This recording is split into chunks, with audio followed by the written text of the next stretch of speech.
کل خیابونا رو گشتم ولی هیچکی شبیه تو نبود. امشب بجوری درد و دل دارم خدا، یعنی از محراب داغونتر نبود. بس می نویسم اینو با قلم داغترم، فاز بگیری تو با کلمه بافتنم، کلماتی که با این طغیان دوستن و منم شناور توی این اقیانوس. هر ساعت این شبا برام چند سال گذشت و میرفتی و من پیرتر میشدم، چشم خیستر میشدن، زخم بیشتر میشدن، تیغا تیزتر میشدن، اونا بیرحم میشدن. روز آخر و یادته گفتی دارم میرم، کی خیال میکرد دیگه ما رو با هم نبینم، دیگه صدایی نمیشنوی از سمت چپ سینم.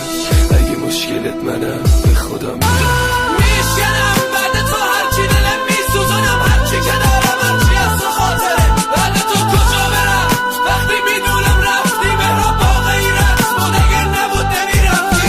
گرفتم دست شب یه آروم باشی که بسته من، بسته از این روزایی بی تو خطای رو دست شب. فکر میکردم مهمم براتم اونقدر که میخوامه، تو جای حالمو ببینی عشق شبا نمیخوابه. دور شدم و خندیدم با تو نشکنی، این روزا میگذره و میگذره ولی بعد از این به چی بگم حالوم از سرم و گرم چی کنم، به چی بگم خانومم. بیا که آرزوام بدون تو میمیره، بیا که روزای بی تو باسم خیلی دلگیره. یادت نره آیندم و زندگی با دادی به کی، خاطره ساختی که بذاری و بری خاطرشی.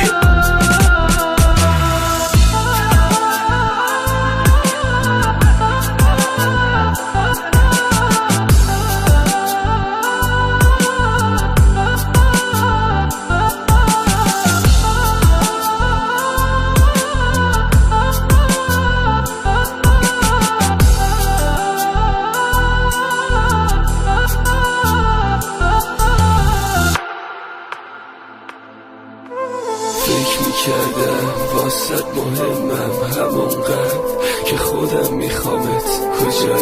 کجایی ببینی لامصب عشقت دیگه شبا نمیخوابه. چقدر عوض شدیم دوتاییمونم، روزای خوبمون چه زود رفت. درسته تو دیگه منو نمیخواستی ولی من فکر میکردم آرزوتم. زل بزن نگام کن نرو، تویی دلیل هرچی که خوندم و دلیل این بغضم، دلیل این غمم. ما به چی فروختیم اما یه وقتایی زدم به هر دری. چقدر راست گفتم که تو کج نری، چقدر خورد شدم که تو نشکنی. بی خیال اصلا مهم نی بعد از این